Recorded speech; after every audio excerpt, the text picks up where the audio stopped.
The year was 2000. An Indian police constable was watching India versus South Africa match at home. South African captain Hensie Cronje wasn't playing that match and he decided to do the commentary for the game. But little did he know that his little decision will change his life forever. The Indian police constable realizes something odd as soon as he hears Cronje speak.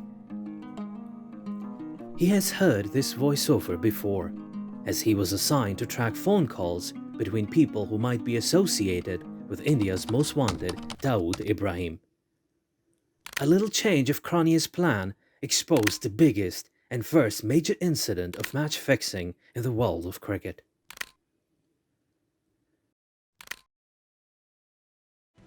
Captain Ajay Jadeja, accused of match fixing, faced the press on Saturday. And we are not cheating only the viewers, we are cheating your country also. So India, thank you. Mr. Commissioner. You are not the captain when you don't speak. ये match के बाद मेरा career खत्म किया गया। Cap board जो बोल रहे हैं बिल्कुल थर्ड क्लास स्टेटमेंट है। Welcome to SportsWalay, and today we'll be discussing cricket and match fixing.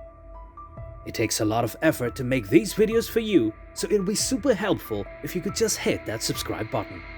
For you, it might be a button. For us, it's like oxygen.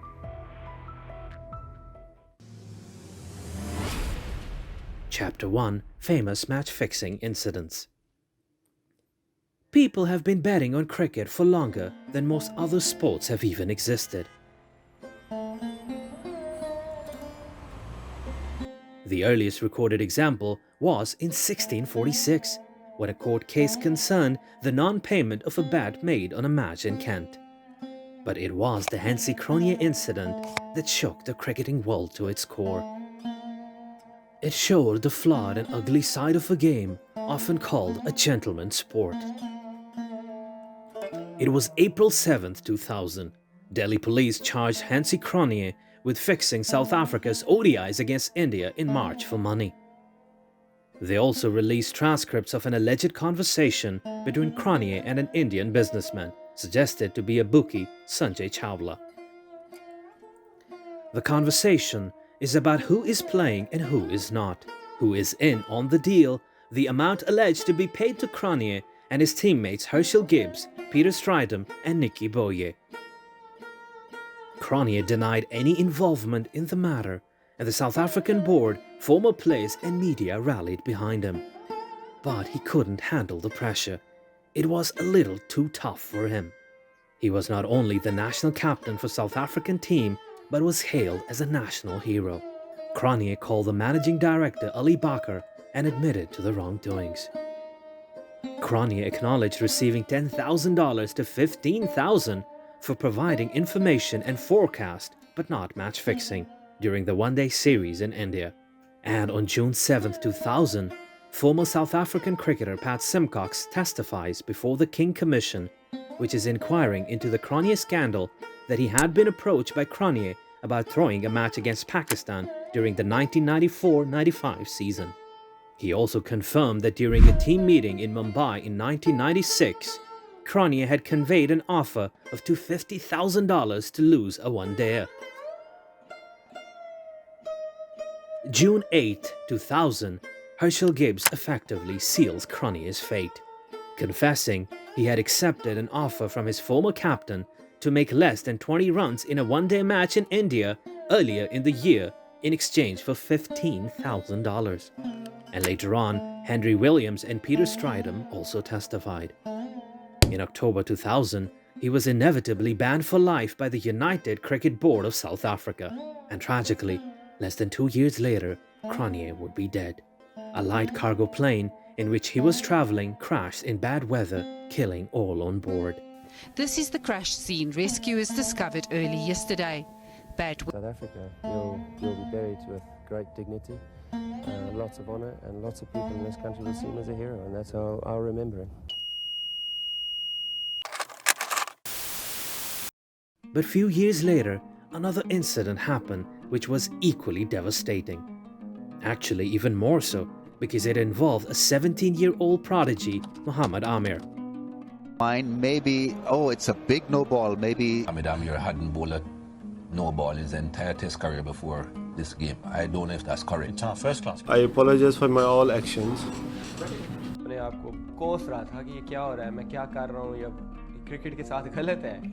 In 2010, a News of the World sting operation exposed Pakistani national cricket team members for accepting bribes from a bookmaker named Mazhar Majid in exchange for playing no balls. Salman Butt, Mohammad Asif and Mohammad Amir were all found guilty and banned by the International Cricket Council or ICC for 5 to 10 years. In addition, in 2011, they were charged with conspiracy and deliberately playing a no ball in test matches, and they were sentenced to 6 to 32 months in prison. In 2013, it happened again, and it was India again. One of the biggest match-fixing scandals in cricket is bound to involve a Premier League in a nation where cricket is a religion. The Delhi police brought charges against 3 Rajasthan Royal cricketers, Ajit Chandela, Ankit Chawan and S. Srinath, for their participation in spot fixing during the 6th season of the Indian Premier League. The police then looked into 23 other people for betting and other illegal activities, including bookies, actors, and co-owners like Windu Dara Singh and Gurunath Mayappan.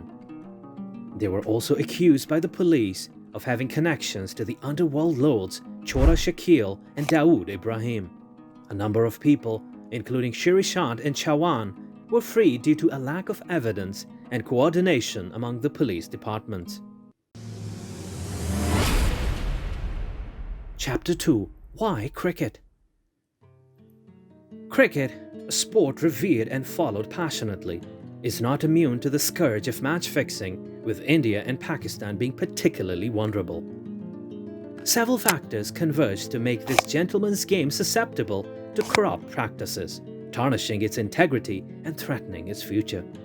Firstly, the immense popularity of cricket in India and Pakistan plays a pivotal role. These nations breathe, live, and dream cricket. The sheer volume of matches and viewership creates an enticing market for shady individuals seeking to manipulate outcomes for personal gain. Economic conditions further exacerbate the issue. Many players, especially in the subcontinent, come from economically disadvantaged backgrounds. The allure of quick money is tempting, making them easy prey for match-fixing syndicates. They may succumb to financial pressures or promise of substantial rewards, leading them down a path of corruption. Furthermore, the lack of stringent regulations and oversight in cricketing administrations can facilitate match fixing. Inadequate checks and balances provide opportunities for nefarious actors to infiltrate the sport.